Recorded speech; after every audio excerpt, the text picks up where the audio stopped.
आप सभी को बेस्ट नॉलेज में हार्दिक स्वागत और अभिनंदन है। 15 मार्च 2022 को असम में हाई स्कूल का इंग्लिश का जो परीक्षा हुआ था, उसी का मैं आज पार्ट 2 में सेक्शन डी का क्वेश्चन नंबर 22 और 23 का क्वेश्चन का मैं आंसर बताने जा रहा हूं। आप लोगों को मैं इसके पहले मैं सेक्शन डी का क्वेश्चन नंबर 20 और 21 वीडियो पार्ट 1 में बिल्कुल सुंदर से बता चुका हूं। आप लोग उसे ध्यान से समझ सकते हैं। देखिए, आप लोग को इस वीडियो को देखने के बाद आप लोग का दो ज़बरदस्त फ़ायदा होगा। पहला फ़ायदा ये होगा कि आप एग्ज़ाम में किस क्वेश्चन का आंसर कैसे लिखे हैं, रॉन्ग लिखे हैं या राइट लिखे हैं, आप खुद वीडियो देख करके आप जान सकते हो।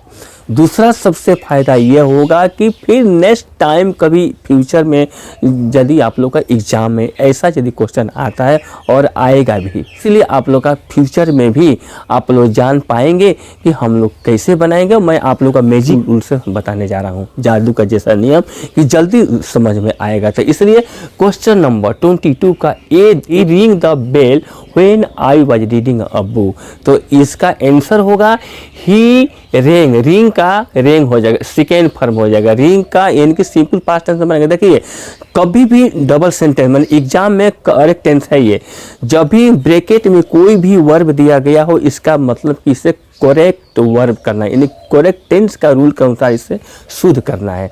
यानी किस टेंस में बनेगा, हम लोग इसको रूल को जान करके बनाना पड़ता है। तो देखिए, डबल सेंटेंस कहाँ जहाँ भी मिले, कभी भी एग्जाम में डबल सेंटेंस इसके जैसे यदि दिखाई दे तो आप लोग समझ जाइएगा कि एक तरफ का सेंटेंस बिल्कुल बना होगा। One side of the sentence will be already completed and other side of the verb will be in the bracket. यानी कि एक तरफ का वाक्य चाहे लेफ्ट साइड हो या राइट साइड हो, बिल्कुल बना होगा, कंप्लीट होगा, और दूसरा साइड लेफ्ट हो या राइट हो, वो ब्रैकेट के अंदर बंद होगा, कोष्ठ में होगा।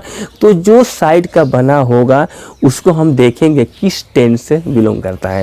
यानी यहाँ देखिए, when I was reading a book, जब मैं एक किताब पढ़ रहा था, तो ये बना है किसमें, T6 में। T6 का मतलब होता है पास्ट कंटिन्यूअस टेंस।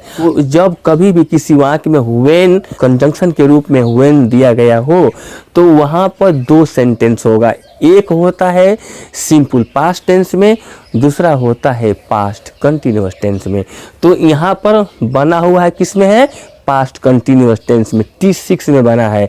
तो जो कोष्ठ में है वो बनेगा T5 में, यानी सिंपल पास्ट टेंस बनेगा।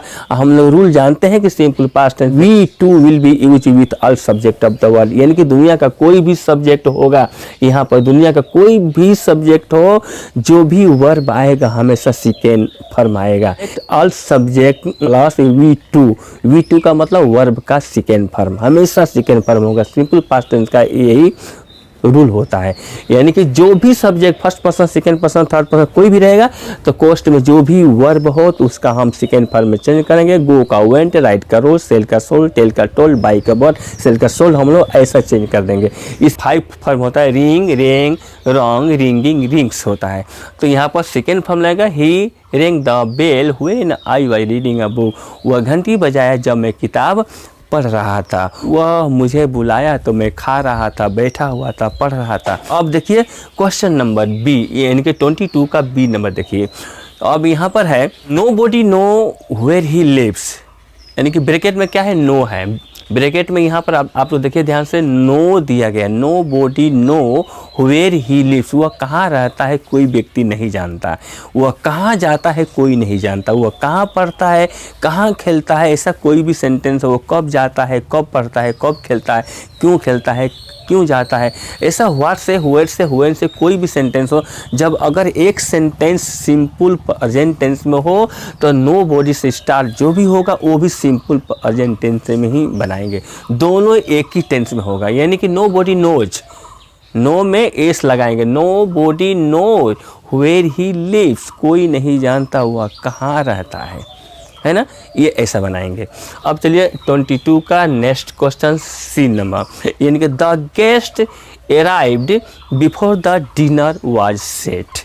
देखिए, जब कहीं भी डबल सेंटेंस हो और उसके बीच में बिफोर या आफ्टर आ जाए, बिफोर या आफ्टर कंजंक्शन के रूप में काम करे, तो बिफोर वाला सेंटेंस और आफ्टर वाला में आप लोग ध्यान दीजिएगा, दो टेंस में बनाया जाता है, एक T5 में, एक T7 में। T5 का मतलब हुआ सिंपल पास्ट टेंस में और T7 का मतलब होता है पास्ट परफेक्ट टेंस में, यानी कि पास्ट परफेक्ट टेंस में। और डबल सेंटेंस जहाँ जहाँ भी होता है उसमें एक साइड तो बिल्कुल बना ही होता है। मैं आप लोगों को बार बार बोलता रहता हूँ कि जहाँ भी डबल सेंटेंस होगा, one side of the sentence will be already completed and other side of the word will be in the bracket, यानी कि एक तरफ का वहाँ की बिल्कुल बनाया होगा और दूसरा साइड का वहाँ के कोष्ठ में होगा। ये आप लोग हमेशा ध्यान में रखिएगा। कभी भी एग्जाम में डबल सेंटेंस हो तो एक साइड का सेंटेंस बना होगा, चाहे लेफ्ट साइड हो चाहे राइट साइड हो।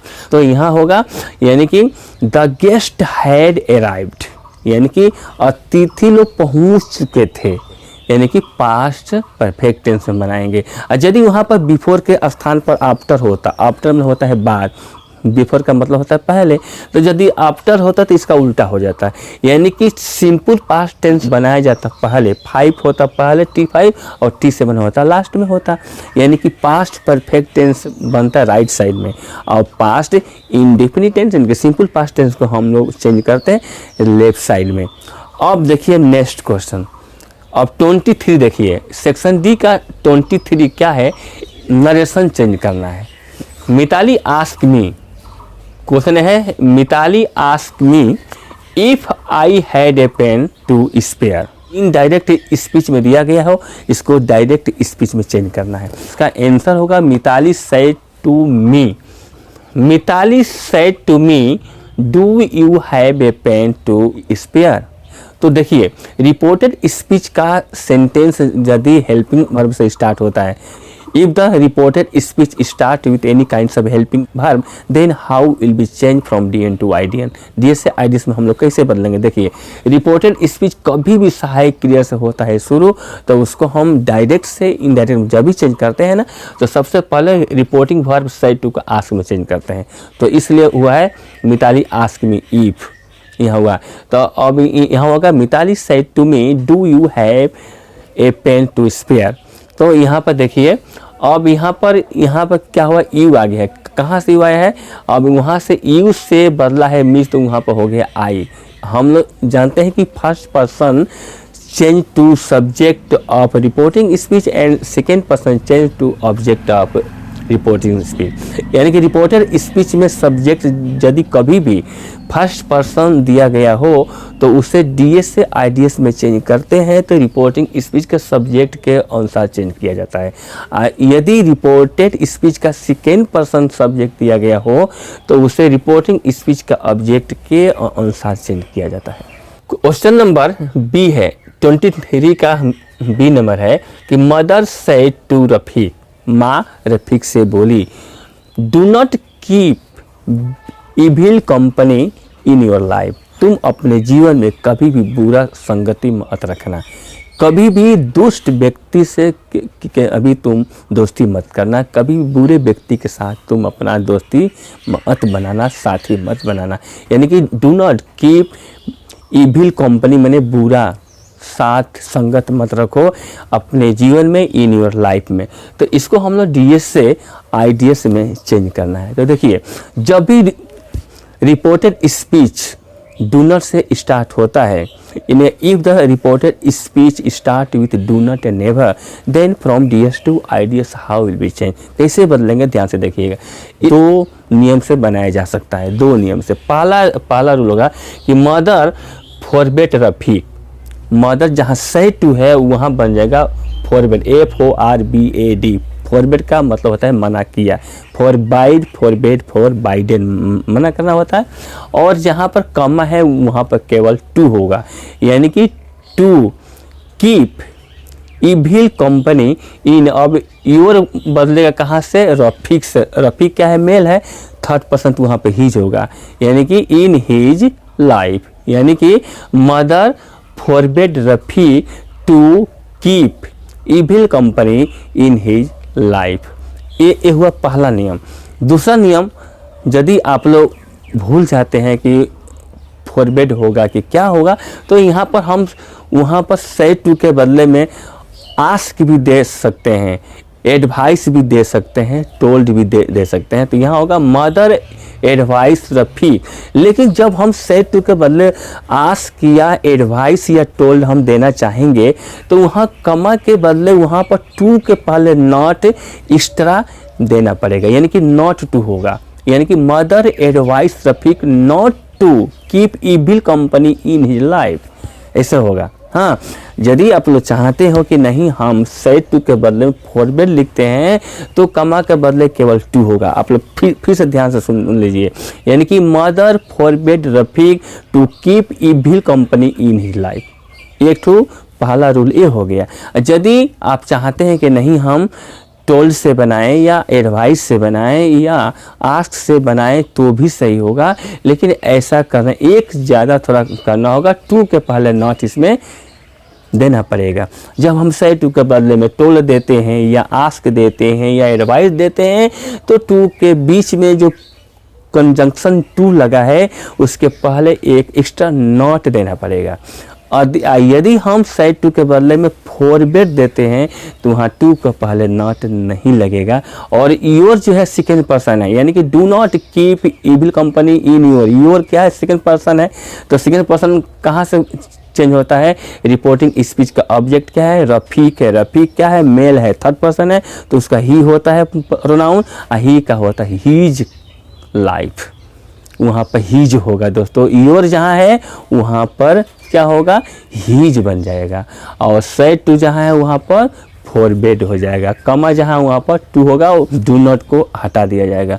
जब केवल कमा के जगह पर टू दिया जाता है कंजंक्शन के रूप में तो वहाँ से डू और नॉट, डू नॉट और डोंट को हटा दिया जाता है। रिमूव्ड डू नॉट या don't from DS to IDS। ठीक है दोस्तों, तो ये आप लोग ध्यान से, ये अगर आप लोग को वीडियो ज़रा भी अच्छा लगता हो तो आप लोग इस वीडियो को लाइक कीजिएगा, शेयर कीजिएगा अपने दोस्तों के साथ। और आप लोग अभी तो सब्सक्राइब नहीं किए हैं तो सब्सक्राइब अवश्य कीजिएगा दोस्तों। ठीक है, जय हिंद, जय भारत, वंदे मातरम।